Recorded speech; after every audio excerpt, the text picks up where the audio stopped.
مبدئيا كده انا لا عايز اقول اسم الشركه، ولا عايز اقول اسم الشخص اللي توفى، ولا عايز اقول اسم المدير، ولا القصه هنا غرضها تماما ان احنا بنتكلم على الموقف. ليه مش هقول الاسامي دي كلها؟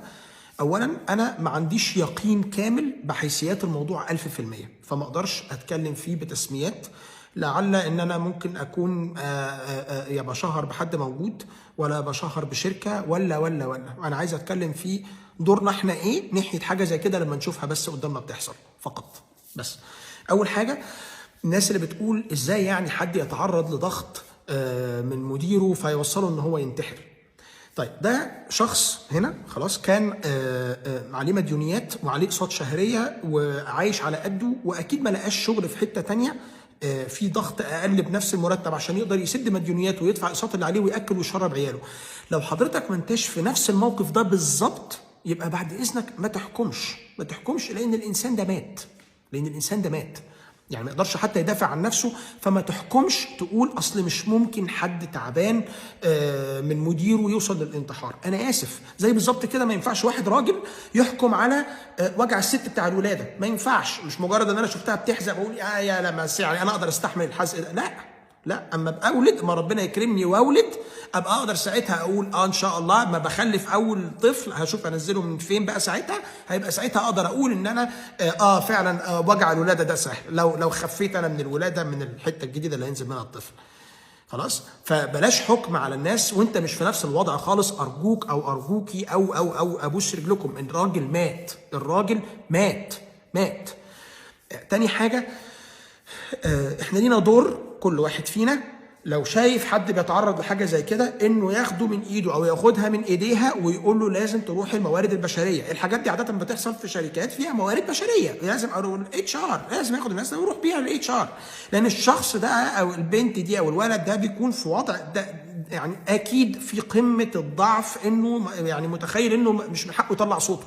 خلاص، انا عشت في ده فتره، خلاص، فانا حاسس بده. خلاص، وكنت متخيل ان انا مش من حقي اطلع صوتي لان انا عربي مسلم في بلد مش عارفه ايه، وكنت يعني عايش في مكان صغير جدا، وجايب كانت ساعتها مراتي ومعايا بنتي صغيره، ومعايشهم في عيشه قاسيه جدا جدا جدا، ومتضايق كل يوم وانا بشوف ان انا معايشهم على القد بالطريقه الرهيبه دي. فما كانش عندي حريه ان انا افكر ان انا اسيب الشركه باي شكل من الاشكال. خلاص، وما كنتش متخيل ان انا من حقي ان انا اتكلم لمجرد ان انا عربي مسلم. كان عندي الفكر ده ساعتها. خلاص، دورت على شغل تاني ما قدرتش، يعني كان الصبح بالنسبه لي الحياه قاسيه جدا في الشغل.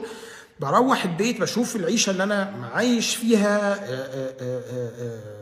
دكتوره مراتي ساعتها وبنتي، العمليه كان بيصعبوا عليا، ومش مفيش مساحه ان انا حتى يصعب عليا بقى نفسي.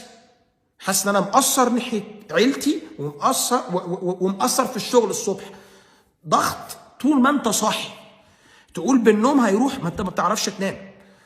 انا قعدت شهور اقسم بالله مغص بيصحيني كل تقريبا ساعه. خلاص، واصحى الصبح لازم اضرب يجي 4 قهوه عشان اقدر افضل بس بعنايه مفتحه، لان ما بنامش. كان بيجي الويك اند بالنسبه لي ده زي ما يكون كده الجمعه والسبت والحد هنا الاجازه كانوا بالنسبه لي هم الانفراجه، الايام اللي ممكن هتنفس فيها لان ما فيهاش شغل. فمحدش يحكم على حد بحاجه. ولحد ما جه حد يعني كان بيشتغل معايا قريب قوي وشاف الموضوع، وشايف ان انا استاهل ان انا ابقى بكبر في الشركه وبالعافيه ان انا باخد كلام بينزلني لتحت، وهو اللي شجعني لاول مره ان انا فعلا اتكلم. والحمد لله لما اتكلمت والشخص ده شهد معايا، حياتي اتغيرت خالص بعد كده. فهنا اقدر اقول لك انها برضو ما كانتش اصلا غلطه الشركه، لان انا اللي ما اتكلمتش. خلاص، لان ما كنتش عارف ان من حق اتكلم. الشخص ده انا ممتن ليه وهفضل ممتن ليه لحد ما اموت. خلاص، فده دورنا. لو حضرتك بقى مش عايز تروح تساعد زميلك اللي مضطهد علشان خاطر انتوا نفس المدير مثلا، فلو هيرقيك مثلا فما مش هيرقيك، ولا مش عارفه ايه يعني انت تترقى من واحد ظالم عشان يديك 15% زياده بدري 5-6 اشهر على حساب واحد بيتظلم وبيطحن جنبك، لحد ما يوصل له حاجه زي كده، لحد ما يحصل له حاجه زي كده، او بلاش حاجه زي كده، لحد ما يضطر انه يسيب الشركه وهو ما كانش لازم يسيب الشركه، كان ممكن يقعد ويترقى. يعني انت هتاكل عيش بالظلم؟ ما هو انت كده مشارك بيه يا حبيبي. انت مشارك بيه. وعلى فكره ده لا ده انا ما بتكلمش على شيء هنا دي دعوه باي دين دلوقتي، انا بتكلم على احنا كبني ادمين، كبني ادمين. والله انا مش بني ادم برضو بتاع انسانيات ولا اخلاق، لا انا بقول انا بس بني ادم، فبتكلم على ان احنا ازاي نبقى فعلا ننتمي الى هذا الجنس اللي احنا بندعي ان احنا فيه، بس ساعات بنكون يعني حيوانات اكتر من الحيوانات بظلمنا وبسكوتنا. لو حد خايف انه يروح يواجه بالوش، يا سيدي ابعت ايميل